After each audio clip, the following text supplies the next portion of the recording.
Hey everybody, thank you so much for tuning in. So for today's video, I have some more Dollar Tree DIY Christmas decor crafts. I definitely have a favorite in this one as well, and I'm gonna leave it up to you to decide which one it is.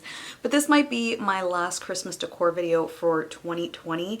I had already posted about 5 other videos. If you haven't been notified, I will link them in the description, maybe even in a pinned comment and at the end of the video. But I'm pretty sure that everybody's already started crafting, has an idea on what to do, or has already decorated, so I don't want to go too long with the decor options. I might post a gift basket video or gift idea video, but this might be my last decor video. So I really hope that you enjoy it and you stick around by subscribing to this channel, because once you hit subscribe, we instantly become best friends. Did we just become best friends? Yup! And please hit that notification bell. Make sure that you have them set to all. YouTube may or may not let you know when I post a video, but if they don't, follow me on Instagram. I always post my new videos and what I'm up to, and let's go ahead and get started. In the seasonal section, I found this beautiful mug from Dollar Tree. Now, I am going to be transforming it. Usually when you paint over ceramic, you want something like this, but I'm a rebel, and if I didn't like this, I wanted to be able to scrape it off, so I'm just using regular acrylic paint. I'm trying to white out the eyes. Now, I know they're a little close together, and I should have repainted the whole thing, but I was being a little lazy. So if you're trying this at home, make sure that you separate the eyes just a little bit and use paint that is meant for this if you are confident in your painting skills. This peachy color, I'm gonna go ahead and repaint the hat. Now, remember, if you're doing this at home and you're confident with your skills, then use paint that is meant for glass so that you can cure it and this can stay. But because I wanted to be able to wash this off if I didn't like it, this is what I used. Now this whole thing is inspired by an ornament from Michael's, which I will insert in a little bit. But for now, I did do 3 coats of this and I waited till it dried completely. Here's the Michael's ornament. It is teeny tiny, but it is so cute. And basically what I'm going to do is I'm going to try and mimic that. It's not going to look the same at all. So if you want to just buy a mug, they sell these everywhere. TJ Maxx, Marshalls, Ross, they have vintage Santa mugs. You can do that too. So I'm going to do this with a Sharpie so that I do not get stuck with weird eyes, which I think is kind of what ended up happening, but that's okay. The Santa ends up looking like it's judging you, but judging by the books, Santa is totally judging you.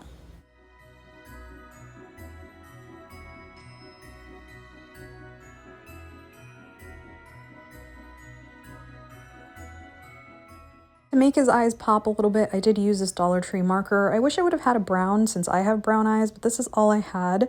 Now with a peachy color, I just rosied up Santa's cheeks, and I think it looks pretty good. If you're looking at the picture of the original, then no, this looks like a great value version, but if you weren't looking at it, this would be really cute. I'm adding a little tree from Dollar Tree, and then you can stuff it with pom-poms, which is what I should have done, but I used the Dollar Tree mini ornaments for their mini trees, and I also ended up using beads and berries from Dollar Tree as well. So let me know what you think of the combination. I personally feel like I should have just used the pom-poms because these, even though they're mini ornaments, ended up being a little too big.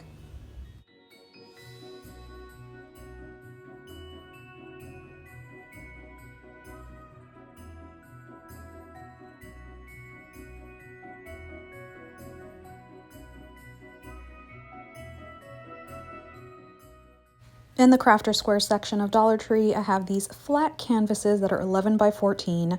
I love these for making bigger pieces of wall art, and I'm going to use this hunter green. When I think vintage chalkboards, I always think of this hunter green. I would have used a cheaper paint, but I couldn't find one that matched. So basically, I'm just going to mix it up to make sure that the color is pretty uniform, and then I'm going to use a foam brush. Because this is canvas material, you want to make sure that you get in all those nooks and crannies and go in one direction so that it doesn't look all blotchy when you're painting this.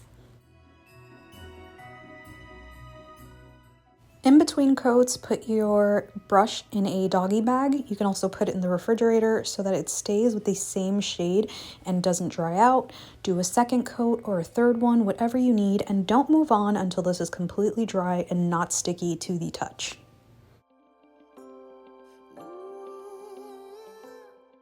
Now you can paint or transfer whatever you want to this. I'm going to include this free printable / SVG. I did not create this. I found this on Pinterest and I will link it below. It's not the one that I'm using, but I wanted to be able to include something for you guys to use. I use this SVG from Design Bundles and I'm just going to transfer it over.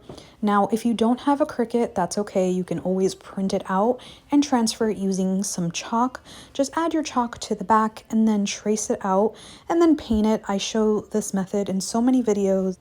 Once I transfer my stencil, I'm going to be using these little Dollar Tree foam brushes. I like that they're nice and flat, and they're amazing for working with stencils because they prevent bleeding. Make sure that you're going in an up and down motion, not side to side, to avoid bleeding. Some people also use Mod Podge, which, as you know, you can find Mod Podge in Dollar Tree in small little bottles.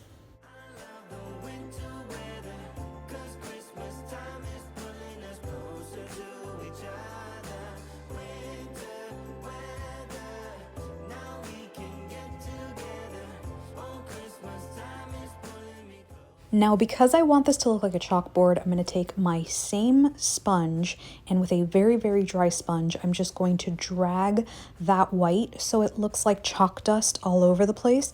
You can also do this with real chalk, but remember this is textured, so it might look a little funky. I did go a little overboard on the beard, so I did go back in with some green, but honestly, I should have just left it as is. It all looks like chalk art. So you can use this 11 by 14 frame, which I found in the picture section of Dollar Tree.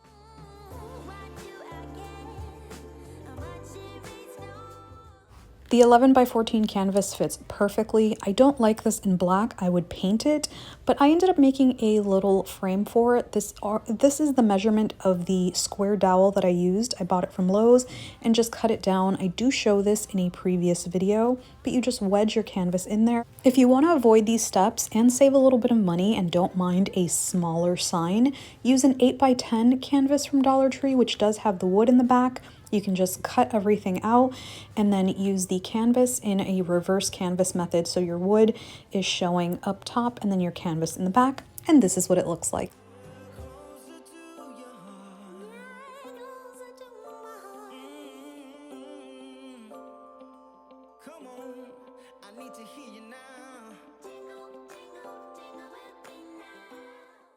In the seasonal section of Dollar Tree, they had these red, green, and white pool noodles.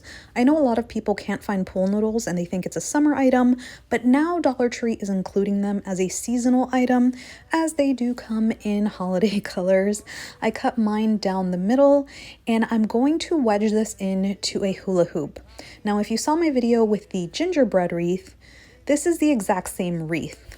The reason that I'm using the hula hoop is because if you put heavy stuff on top, you don't want the pool noodles to lose their shape and start to look like an oval instead of a circle. Now, I did use 1.5 pool noodles, or maybe 1.25. And now it's time to have a merry holiday. What a Next, I wrapped Dollar Tree garland all the way around. By the way, this is one of the smaller hula hoops. If you want something bigger, they do have 3 different sizes in hula hoops, or you can just skip the hula hoop altogether and just use the pool noodle. I ended up using, I believe it was either 3 or 3.5 packs of the garland. But a lot of people have informed me that garland at Walmart and at Dollar General is a lot cheaper and brings a lot more. Now this year, the boho groups, TikTok, and Basically, YouTube has gone crazy with the dried oranges. McKenna Lee just put a video out. So I'm going to show you how I made mine. I'm going to preheat my oven to 200 degrees and then I'm going to grab 2 oranges, well, 3 actually, and I'm going to start to cut them down. You want to cut these down as evenly as possible so that when you put these in the oven, they all kind of dry at the same time. So if you have a mandolin, use that. With the ends, I just put them to boil with some water, apples, and cinnamon to have my house smelling delicious. But before I put this in the oven, I made sure to blot them dry so that the process goes a little quicker. I used a Dollar Tree wire rack so that it could kind of evenly bake top and bottom. If you have an air fryer, you can totally use that. Now, initially, with all of the tutorials that I've seen and read, it says 2 hours and flip. This took a really long time, so I am constantly flipping them. And then what I realized is that you just need to leave them alone. So this is what it looks like, and this is where it stopped because I didn't want to burn them, and I just left them alone on my counter for a week and a half. This is what they look like after a week and a half. So if this is the color that you want, do not expect this from the oven. Just take them out and let them dehydrate on their own, or else you're gonna get a really funky burned design. So for the wreath, I did put pine cones and berries on there, and trust me, these are fully dry. So I'm gonna start to position them on the wreath how I want, and then I'm gonna glue. I know I'm usually not a glue person when it comes to wreaths, but I figured this wreath, I really just wanted to keep it this way. I'm not going to reuse it. So I just started gluing my oranges into place, and I did add Dollar Tree cinnamon.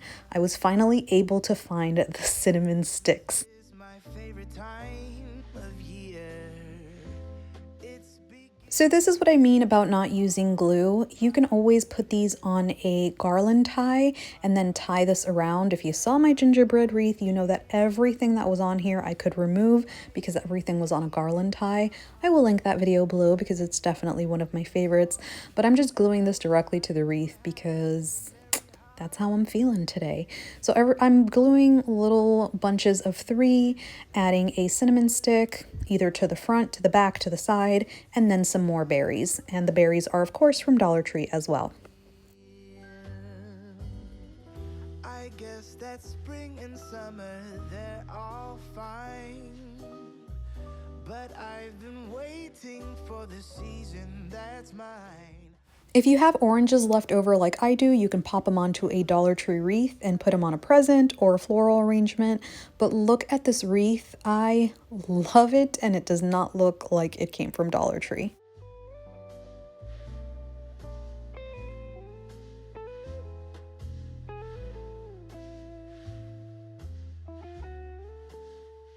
In the kitchen section of Dollar Tree, I found this foam cooler. I live up north, so the fact that they still have this, I'm assuming it's because of seasonal parties and stuff, but they definitely do have them. So I'm gonna take that and start making little house shapes. I'm making the shape first so that it's easier for me to cut down. So I'm using a ruler to help guide me, and I'm going all the way around because I'm making a little gingerbread centerpiece. It's beginning to look like all my wishes are coming. For the next step, you can use this foam cutter, which I will link one below, or you can use the knife set from Dollar Tree, but I like the foam cutter because you get a pretty nice and even cut with no jagged edges. So this is what it looks like, and I probably should have kept the sound in because it's pretty satisfying, but make sure that you're wearing a mask because I wouldn't want to breathe this in. Let's sing a carol and we'll bring it here. Let's sing a carol and we'll bring it.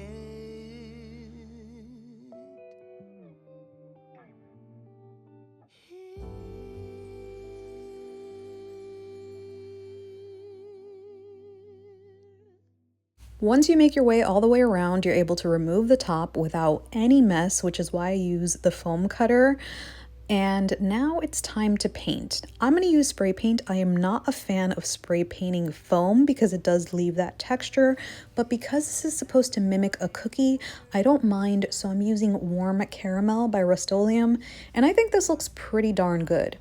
Now I'm going to use the Dollar Tree caulk, and I am just going to use this for the top, so the roof area, and I'm going to spread that out and let it dry. I'm working from top to bottom so that I'm not messing up any of my designs. But the fire keeps us warm. We can spend the night underneath the mistletoe.